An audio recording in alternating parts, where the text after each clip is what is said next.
हरे कृष्ण। आप सभी को कामदा एकादशी की बहुत बहुत शुभकामनाएं। भक्तों, आप सभी के जीवन में भगवान श्री हरि विष्णु जी और माता लक्ष्मी जी की कृपा सदैव बनी रहे। आज की इस वीडियो में आप सभी सुनेंगे कामदा एकादशी की पावन व्रत कथा।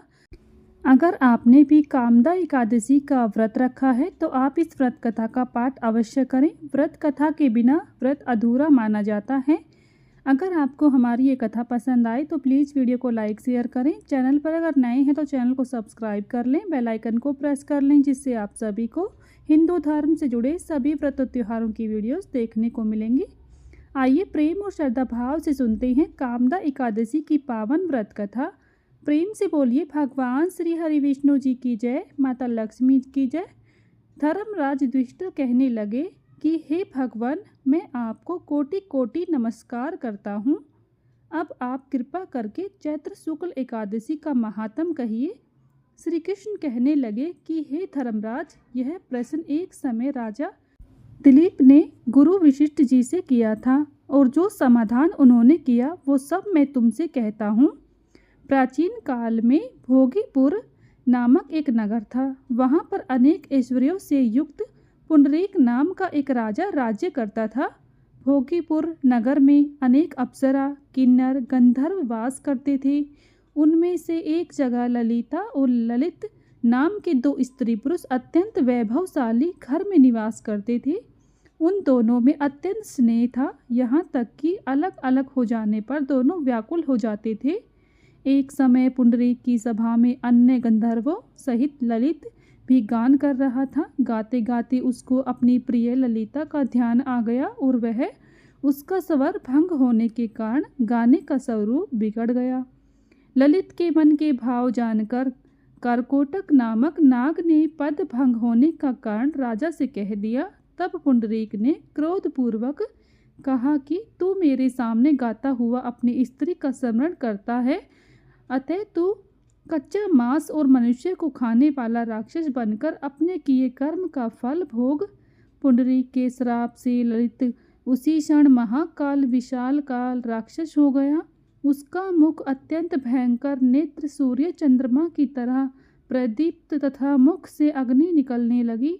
उसकी नाक पर्वत की कंदरा के समान विशाल हो गई और गर्दन पर्वत के समान लगने लगी। सिर के बाल पर्वतों पर खड़े वृक्षों के सामने लगने लगे तथा भुजाएं अत्यंत लंबी हो गई। कुल मिलाकर उसका शरीर 8 योजन के विस्तार को हो गया। इस प्रकार राक्षस होकर वह अनेक प्रकार के दुख भोगने लगा। जब उसकी प्रियतमा ललिता को यह वृत्तांत मालूम हुआ तो उसे अत्यंत खेद हुआ। वह अपने पति के उद्धार का यत्न सोचने लगी। वह राक्षस अनेक प्रकार के घोर दुख सहता हुआ घने वनों में रहने लगा। उसकी स्त्री उसके पीछे पीछे जाती और विलाप करती रहती। एक बार ललिता अपने पति के पीछे घूमती घूमती विंध्याचल पर्वत पर पहुंच गई, जहां पर ऋषि श्रृंगी का आश्रम था। ललिता शीघ्र ही श्रृंगी ऋषि के आश्रम में गई और वहां जाकर विनीत भाव से प्रार्थना करने लगी।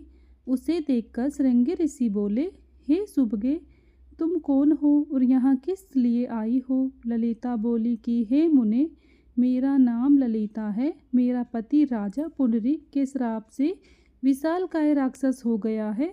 इसका मुझको महान दुख है। उसके उद्धार का कोई उपाय बतलाइए।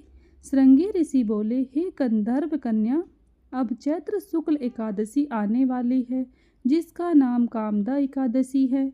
इसका व्रत करने से मनुष्य के सब कार्य सिद्ध होते हैं। यदि तू कामदा एकादशी का व्रत कर उसके पुण्य का फल अपने पति को दे दे तो वह शीघ्र ही राक्षस योनि से मुक्त हो जाएगा और राजा का श्राप भी असुमेव शांत हो जाएगा।